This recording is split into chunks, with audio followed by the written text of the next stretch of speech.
ছাত্রলীগ নাকি সাহায্য করে? এই তাদের সাহায্য, এই তাদের শিক্ষার্থীদের প্রতি সহানুভূতিশীলতা।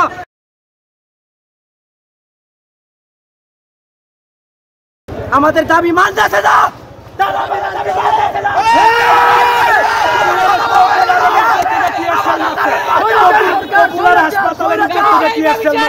এটা ঠিক না। একটা হাসপাতালের উপর থেকে পুলিশ টিয়ার সেল মারছে। অনেকগুলো লাগে না, বাট আমাদেরকে অনেক টর্চার করতেছে, আমাদেরকে সামনে এগোতে দিচ্ছে না, আমাদের কোনো কথা বলতে দিতেছে না। রীতিমতো এখন সবাই হচ্ছে বিচ্ছিন্নভাবে দৌড়াদৌড়ি করছে, কারণ পুলিশ কোনোভাবে কোনো জায়গাতেই আসলে আমাদেরকে দাঁড়াতে দিচ্ছে না।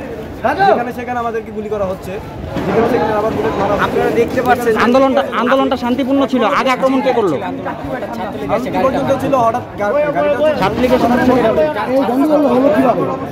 আমরা দেখলাম যে একটা পুলিশের গাড়ি সাধারণ শিক্ষার্থীরা ভাঙচুর করার পর থেকেই পুলিশ রাবার বুলেট এবং যে টিয়ার সেল নিক্ষেপ। আসলে পুলিশের গাড়িটা ভাঙচুর করলো কারা? আমরা আপনার যারা ছিল এরা ছিল ছাত্রলীগ এসেই হচ্ছে ছাত্রলীগ এসে সাধারণ শিক্ষার্থীদের এবং সাধারণ শিক্ষার্থীদের উপরে আমাদের